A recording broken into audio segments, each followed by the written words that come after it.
Hello.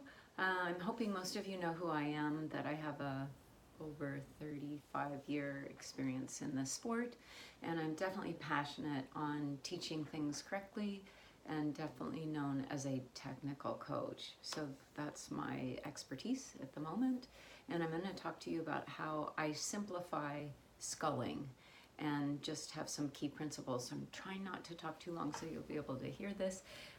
So many times in clubs, the beginner coaches are the ones with the least amount of experience. They do the best they can, but their teaching skills maybe not correctly. So the swimmers automate those skills done incorrectly, and then when they move up a level, the coach gets frustrated and maybe they're not as experienced to teach the skills correctly. So by the time they get to the top of the club, when they really need to hone in on being their absolute best, there's so many bad habits that's really hard. So this little presentation is to hopefully teach sculling correctly. So ideally your best technical coaches will be at the beginner level, and I understand how clubs work, and it's not always possible, but with a complete yearly plan where the skills are introduced in a progressive building block format, this can be done even if you only have one coach that really knows all the technical parts, or you have one best technical coach. So an entire team can have a club clinic every other week, and it only needs to be 30 minutes maybe to present exactly how you do all the sculls. And that's what I'm gonna try to do right now, but sometimes I get long-winded, so sorry about that. Okay. Sculling by definition is a movement with the hand and arms that apply constant pressure to the water. So I'm only dealing with those. So that's standard scull, stationary, head first and foot first, torpedo, reverse torpedo, alligator, which is really reverse torpedo on your stomach, canoe, and support scull. So barrel, split scull, paddles are not true sculls because there's a recovery phase within the skull.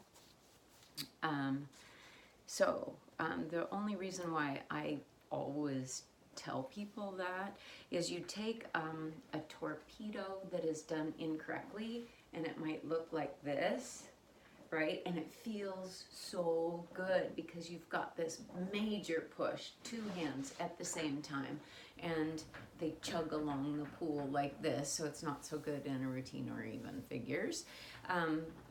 So this is not a scull because there is a pressure phase and then a recovery, and you're obviously not moving during the recovery phase. So a real torpedo always has constant pressure. So that's the only reason why I tell you that part. Now let me see where I am. So the key things to remember on sculling to keep it really simple, all these principles are the same on all of the sculls, is that the upper arm does not move in any skull. So if it moves a little bit, okay, but it does rotate. So by keeping the upper arm so let me demonstrate that. So here I am. I don't know if I'm good here, but so I'm holding all of this and my shoulder absolutely still. None of this moves. So I can scull standard scull. I can lift my fingertips up, right? So the angle of the forearm makes me go head first. And by lowering and bringing the elbows forward, I'm going foot first, and then of course stationary. So the upper arm doesn't move. When you move the arm, do you see how everything kind of changes? And maybe I'm moving it too much. Anyway, so the elbows are in line, parallel, on the same plane. All right, so upper arm does not move. So that was standard. Here's support scull. The upper arm rotates, do you see? But I'm not moving it. So it rotates, but it doesn't move. And what am I missing? Torpedo. So, sideways. Upper arm does not move. Okay. Second principle. First one, again, upper arm does not move on any of the skulls. Why? It keeps you more stable. So every time, if you're sculling this way, the hand can't find the same water, right? This way, it's easier to get your grip. Then, fingers, hands, and wrists and forearm remain stable throughout a skull cycle. So there isn't this stuff. Now, sometimes people teach a support skull with a little wrist action to give you just a little bit bigger range. That's fine. I'm just talking at the beginning level to keep it simple. And in your standard skull, the wrist doesn't change. The forearm rotates. It's where the action happens here. But there needs to be tension and fingers together. Of course, you know, I'm assuming you know that. Number 3 is pressure and grab on the water is the key to everything. So with the first 2 principles, that pressure and grab will be at the same place and easier to get, but a swimmer needs to learn how to get a grab and a grip.